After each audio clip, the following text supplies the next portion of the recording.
If you haven't done so yet, please subscribe to the channel. And if you're enjoying these stories, there's a link below to buy me a cup of coffee. This is the Chassidic Story Project with Barak Hullman, podcasting from Jerusalem, Israel. This podcast is sponsored by listeners just like you. To become a supporter of this podcast, please go to HasidicStory.com, HASIDIC story.com. You'll never know, you'll never know, you'll never know, you'll never know. Shalom Aleichem, my sweetest friends. You know, sometimes I want to open Shalom Aleichem, my sweetest sweeties, but I'll stick with my sweetest friends. Shalom Aleichem, my sweetest friends, another week, but not just another week. This is the week before Pesach. And so this week I have 3 stories for you. And next week, Be'ezat Hashem, I'll have 3 news stories for you for Pesach. And then I'll be sharing all of the Pesach stories from previous years. And then the podcast will be on break until after Pesach. But before I begin, I want to dedicate this podcast episode, Be'ezat Hashem, to the continued success of our soldiers in battle wherever they are, the returning of all the hostages, healthy and alive, the refuah shlema, the full recovery of everybody who has been injured or is ill, the comforting of those that lost loved ones, and the continued unity of the Jewish people here in the land of Israel and all around the world. The first story is told, and it's also about, Ammy Picovski, formerly an Israeli soccer player who moved to Los Angeles and became a successful businessman, and this is part of his story. When he was a young man, he left Israel and moved to Los Angeles and opened up a clothing business in a prime garment district location. I don't know Los Angeles, but for people in Los Angeles, it was on the corner of South Los Angeles Street and Pico Boulevard. I will probably never be in Los Angeles since I don't like to leave even Jerusalem, but for those that know it, that's where the store was. And at the time, it was early in his journey, his return to Yiddishkeit, to Judaism, and his store was open on Shabbos.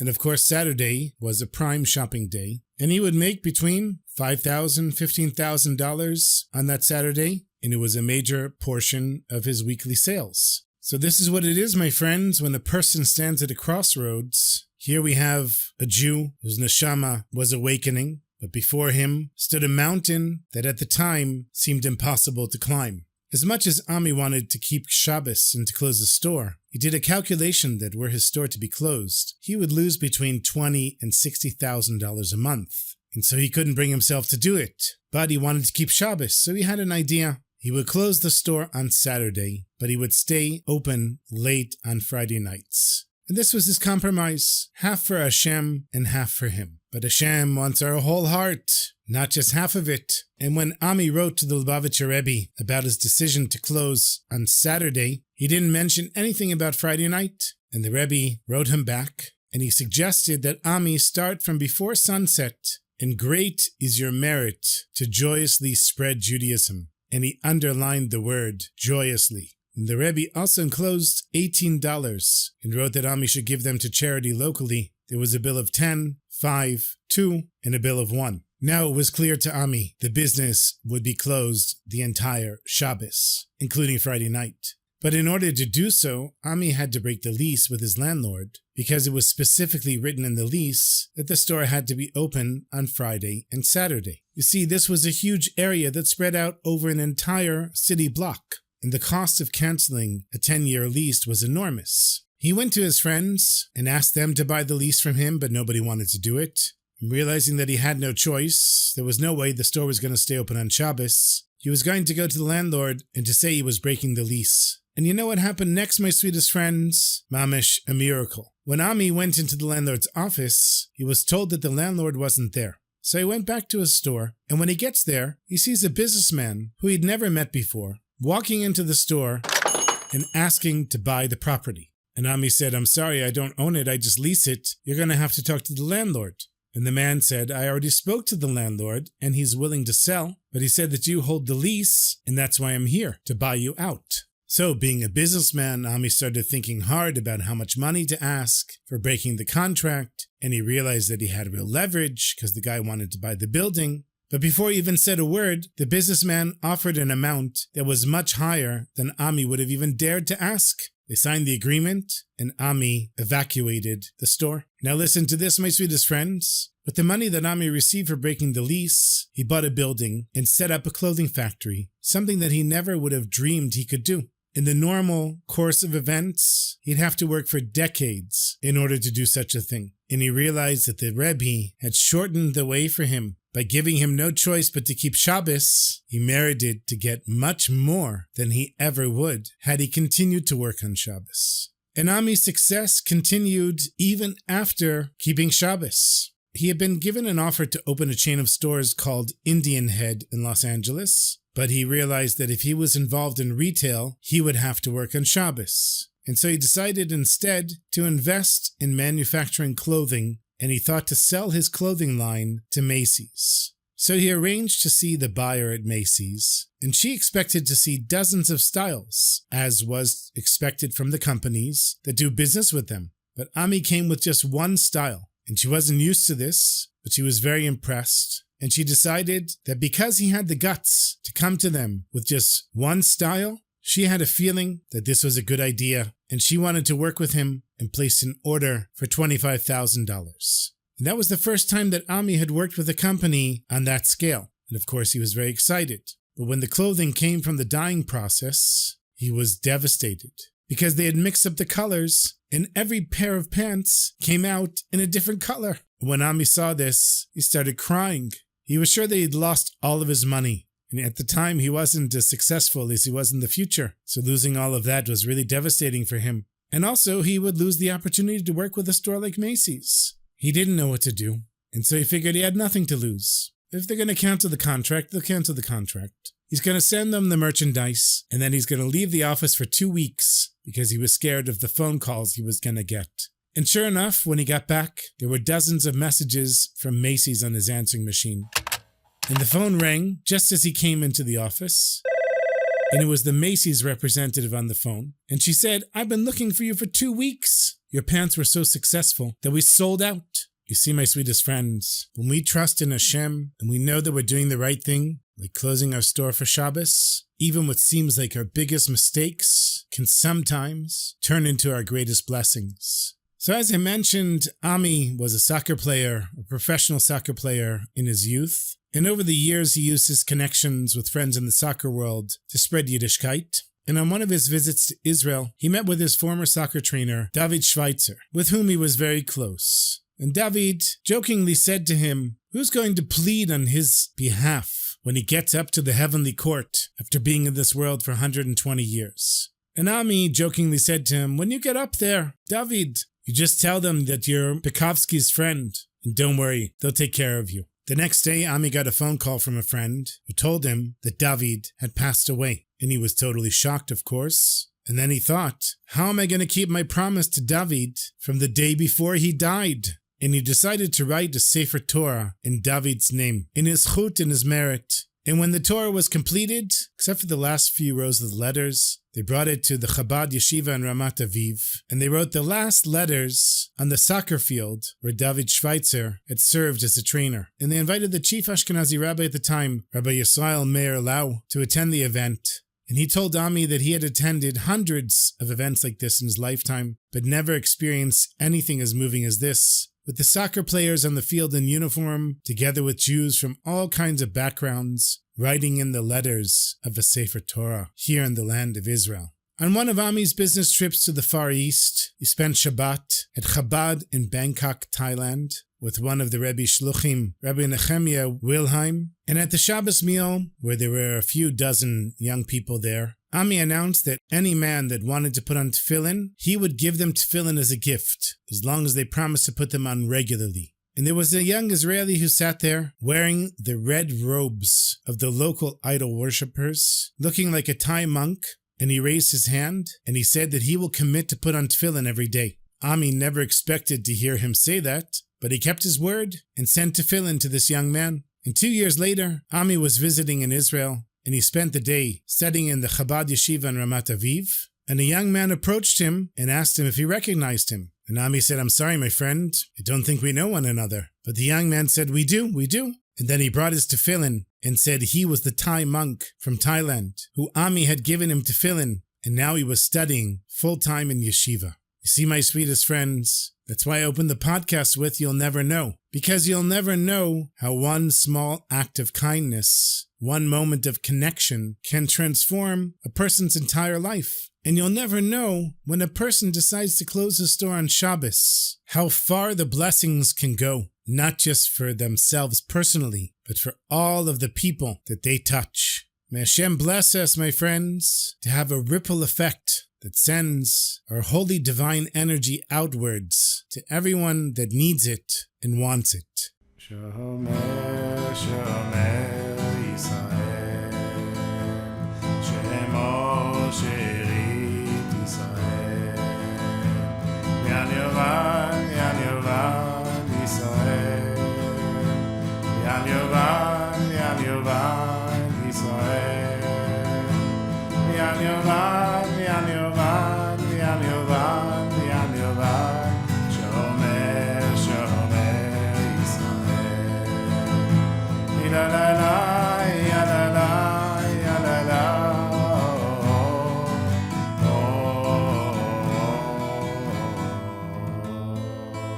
I have another story for you. Everybody knows, of course, Reb Labe Sarah, who was one of the closest Chassidim of the Heilige Baal Shem Tov. He lived from 1730 to 1791. And why was his name Sarah?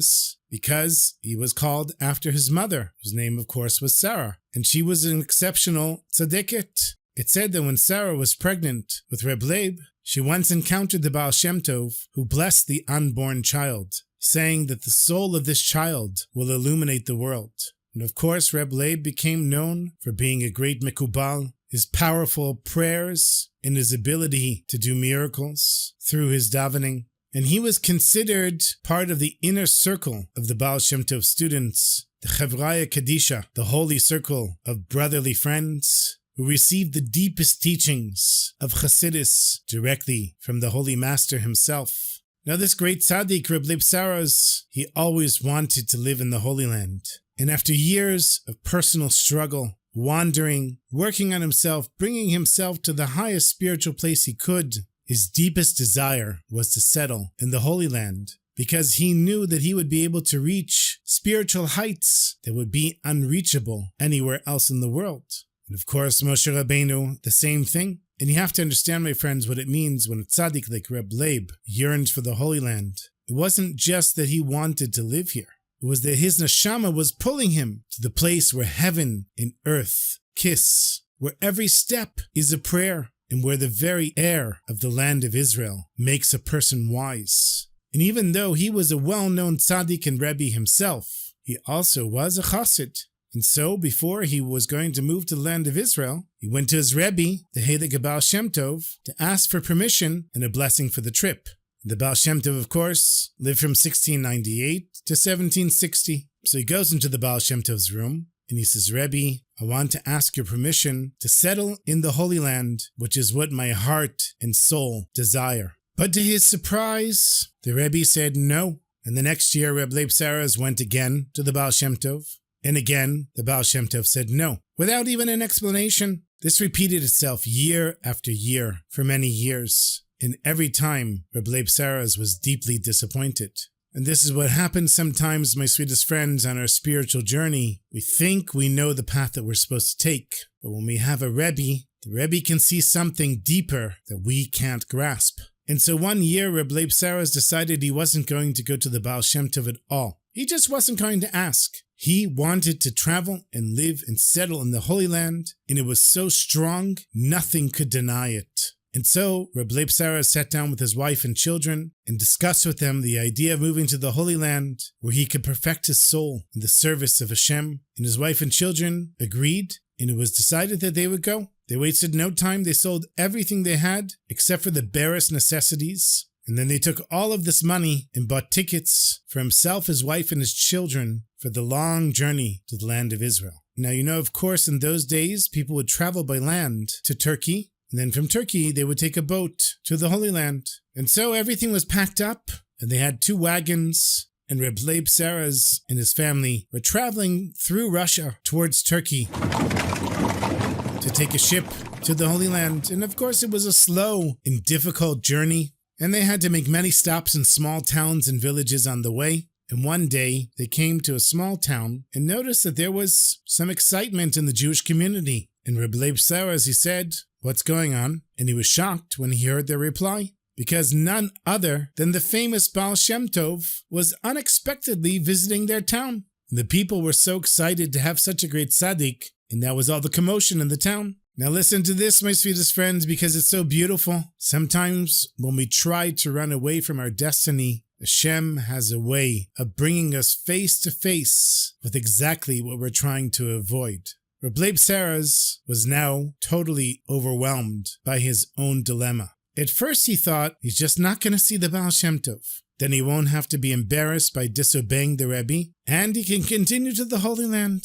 But he thought, how can the Baal Shem Tov be here in this small town, and he not go to see his great Rebbe and teacher? And as he sat in the wagon, deliberating what to do, suddenly the Baal Shem Tov's carriage pulls up next to his own, and Reb Labe Sarah gets off the wagon and goes over to the Rebbe. And the Baal Shem Tov appeared to be surprised, and he said, "Reb Labe Sarah, what are you doing here?" And of course he was so embarrassed. And he said, "Rebbe, please forgive me for not listening to you, but now I and my family are on our way to settle in the Holy Land, Be'ezat Hashem." So the Baal Shem Tov said, "Okay, if your desire is so strong, then you should go. But now, where are you going to spend Shabbos?" And Reb Labe said, "Well, I'm looking for a place, but the truth is, I spent all of my money on the tickets, and I don't know what I'm going to do." So the Baal Shem Tov said, "Why don't you stay with me for Shabbos, you and your whole family?" And when they were in their rooms preparing for the arrival of the holy day, the Baal Shem Tov knocked on Reb Labe Sarah's door, asking him if he had gone to the mikveh yet. And Reb Labe Sarah said, "No, I don't have any money left, so I'll skip going to the mikveh this week." And the Baal Shem Tov said he would pay for the mikveh, and they should go together. Now, imagine going to the mikveh with the Baal Shem Tov. Reb Labe Sarah's joy had no vessels to hold it. He understood the meaning of going to the mikveh with somebody like the Baal Shem Tov. And you have to understand something here, my friends, so deep. The mikveh isn't just water. It's like the womb of creation. It's a place where a person can reach spiritual heights, where the separation between this world and the world to come is so thin that you can even get a little glimpse of divine truths. And so when they arrived at the mikveh, the Baal Shem Tov says, "Reb Labe, you go first, please." But Reb Labe said, "Rebbe, you're my master and my teacher. I can't go before you." And the Baal Shem Tov said, "No, Reb Labe, please, I insist." And so Reb Labe went into the water first. And after he had dipped the amount of times that he normally did, he came out of the water. He turned to the Baal Shem Tov and he said, "Rebbe, I've changed my mind. I'm not going to the Holy Land. I'll go back with you to Mezhibuz." So the Baal Shem Tov said, "Really? What did you see under the water there?" He said, "As I entered the water, I saw a continent. And as I looked closely, I saw Eretz Yisrael, the land of Israel. And as I looked even more closely, I saw the holy city of Jerusalem. And as I narrowed my focus more and more, I could see all of the parts of the Temple Mount, and even the holy temple itself.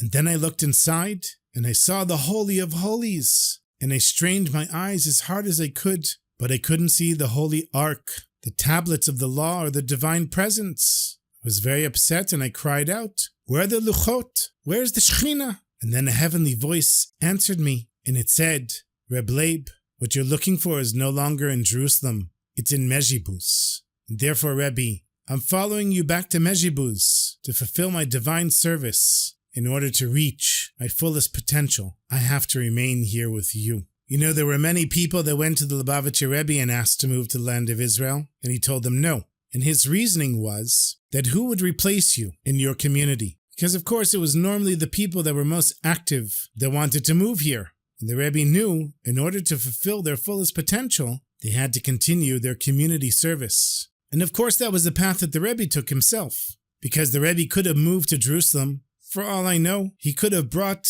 Mashiach and the temple and the end of the exile. Who knows? The Rebbe in the land of Israel would have been a holy explosion. But the Rebbe knew that the greatest work was going to America and helping the Jews of America and all around the world to stay connected and come closer to Yiddishkeit. And so I had the zchut to move here to Israel, and I think that most of the time I'm fulfilling the purpose. I also had the zchut of meeting the Rebbe, although I didn't ask him for a bracha to move here. And I bless you, and my friends bless me back. that each of us finds our purpose and lives our purpose, and we merit to live up to our fullest potential, just like Reb Labe Sarah did under the Heilige Baal Shem Tov.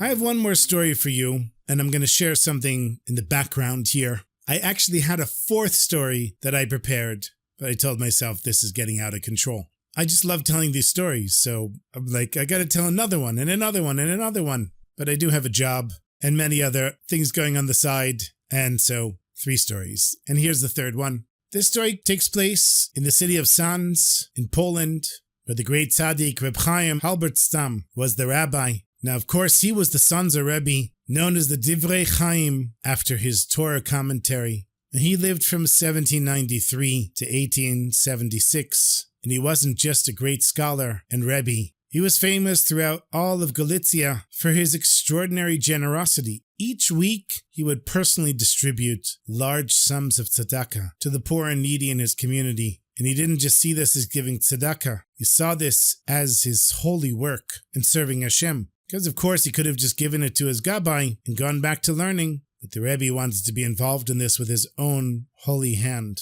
And one Friday late afternoon, as Shabbos was approaching, the Rebbitzin of the Sanszer Rebbe went to the local market to buy fish for their Shabbos meal. And in those days, having fish for Shabbos was considered not just a delicacy, but in a way to truly honor the holy day. Because in fish, we see the mitzvah of being fruitful and multiplying. And there's all kinds of levels of fish, said that the souls of tzaddikim and their eyes don't close. I'm sure there's many other ideas. And the vendor, of course, who knew the Rebbitzin, when she approached, he shook his head and he said, "I'm sorry, Rebbitzin, there's no regular fish today like the ones you usually buy. Today we only have expensive fish. And the last one was just purchased by a certain Jew." And then the vendor mentioned the name of this Jew. Now the Rebbitzin was very surprised, because this man who bought the last expensive fish was known throughout Sanszer to be a very poor person who came every week to get tzedakah from her husband. He was one of the regular recipients of the rabbi's tzedakah fund.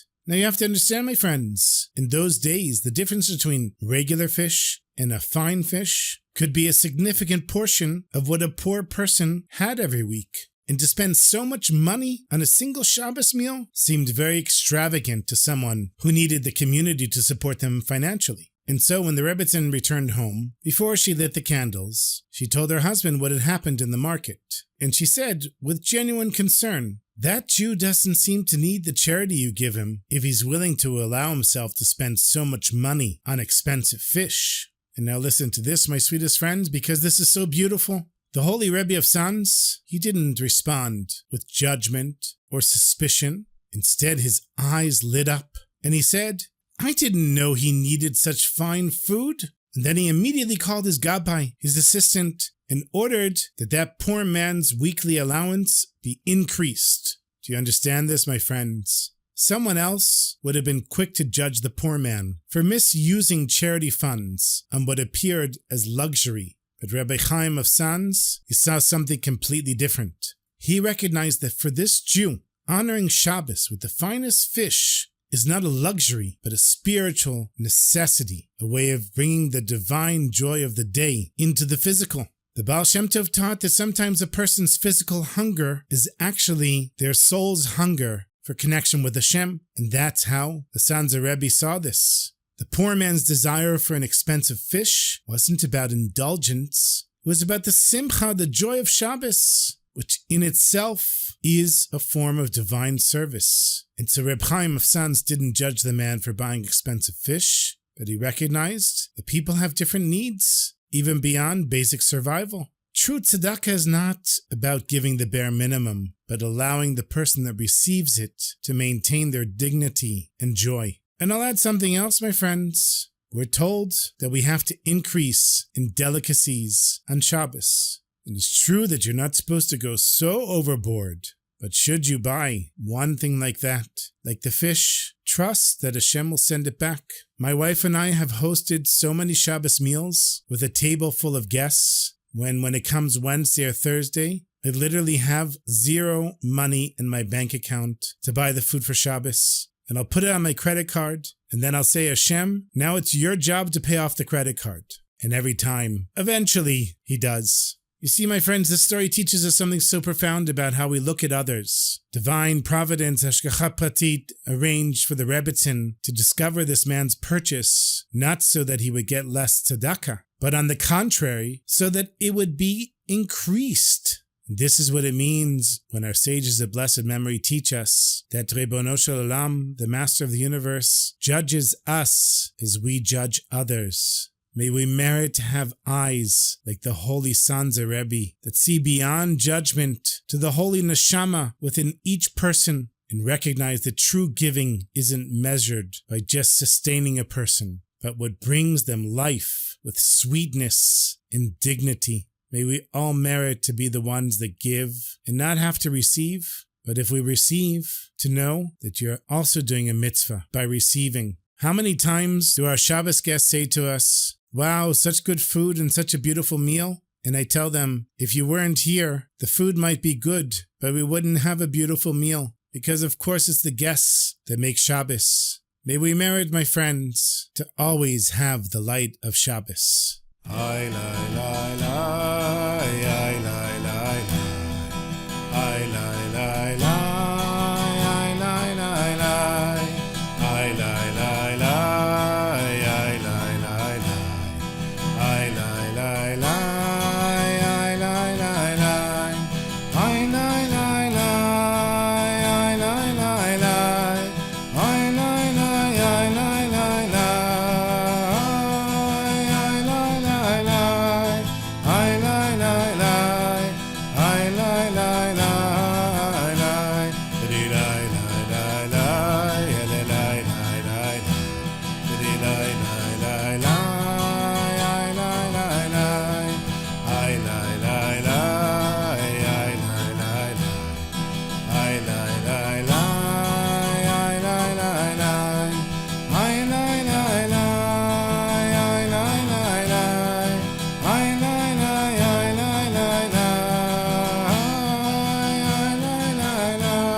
Thank you so much for listening. As always, my sweetest friends, I hope that the Pesach preparations are going well. My wife always insists that I do the bulk of the shopping on or around Rosh Chodesh Nisan, so I already took care of that on Sunday. Thank you to all the supporters of the podcast. Everyone, truly, thank you. It's thanks to you that this podcast continues. Thank you to all the listeners, and there's so many of you. Really, really, really thank you. And Bezrat Hashem, next week I'll have some more stories for you. And until next week, my sweetest friends, have a beautiful Shabbos. Have a beautiful week. Take care of yourselves. And sei gesund.